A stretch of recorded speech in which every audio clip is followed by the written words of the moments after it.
Alam mo ba na may mga sikat na bayani ang nangingibabaw sa Trojan War? Tayo na't kilalanin ang mga napili kong mga bayani. At kung napadaan ka sa video na ito, ay hinihingi ko po ang inyong suporta sa pamamagitan ng pag-like at pag-subscribe sa munti nating channel. Salamat po. Dumako muna tayo sa kampo ng mga Griego.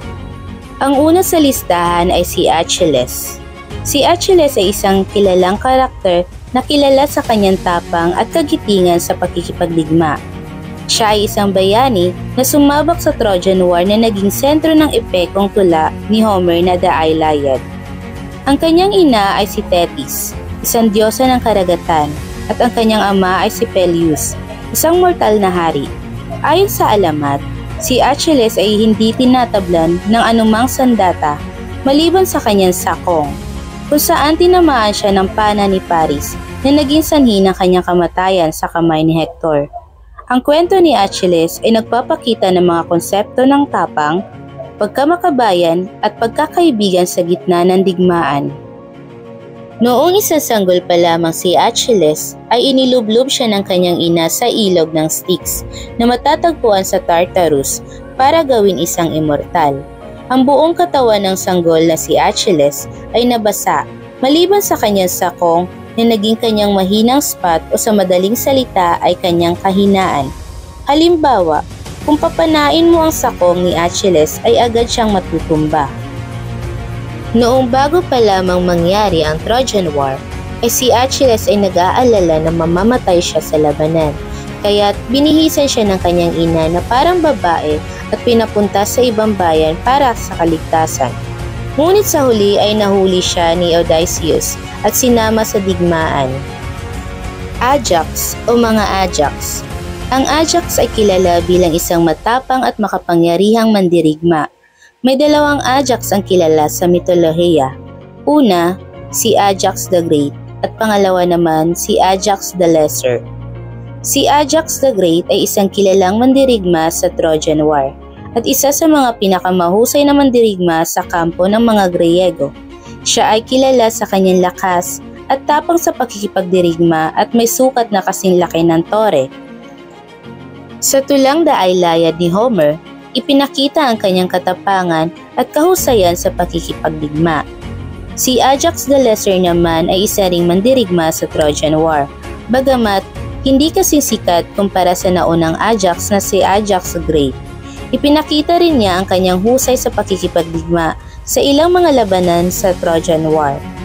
Ang mga karakter na sina Ajax ay nagpapakita ng iba't ibang aspeto ng mandirigma sa mitolohiyang Griego, kabilang ang katapangan at husay sa pakikipagdigma.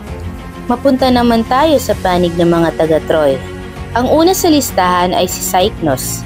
Si Cycnos ay isa sa mga anak ni Poseidon na isang mortal. Siya ay nabandon na sa tabing dagat at pinalaki ng isang seagull, isang uri ng ibon, isang ibon, hanggang sa makita siya ng isang mangingisda at agad siyang inampon. Noong sanggol pa lamang si Cycnos, ang kanyang ama na si Poseidon ay ginawa siyang imyon sa mga iron o bakal. Sa madaling salita ay hindi siya tinatabla ng mga espada o sibat na gawa sa bakal. Itong kakayahan niya ang naging dahilan kung bakit siya naging isang sikat sa digmaang Trojan. Noong nagsisimula pa lamang ang Trojan War, nakapatay agad si Cycnos ng 1,000 mga sundalo ng Griego. Nang malaman ni Achilles ang kakayahan ni Cycnos, ay nag-isip siya ng ibang paraan para matalo si Cycnos sa pamamagitan ng pagbagsak ng malaking bato sa buong katawan nito. Sa ibang bersyon ng kwento tungkol kay Cycnos, si Heracles o mas kilala nating pangalang Hercules ang nakapatay sa kanya sa pamamagitan ng pagtulak sa lupa at pagtusok sa kanya ng isang sibat na gawa sa kahoy. Pangalawa ay si Hector. Si Hector ay isang kilalang karakter na tanyag sa kanyang katapangan at kagitingan sa pakikipagdigma. Siya ay isang prinsipe ng Troya at isa sa mga pangunahing mandirigma sa Trojan War laban sa Griego. Si Hector ay pumunta sa digmaan para ayusin ang gusot na ginawa ng kanyang kapatid na si Paris at para na rin ipagtanggol ang kanyang bayan laban sa mga Griegong may matinding galit. Si Hector ay kilala sa kanyang pagmamahal sa kanyang pamilya at sa kanyang bayan. Siya ay pinakamamahal na anak ni Haring Priam at Reyna Hecuba.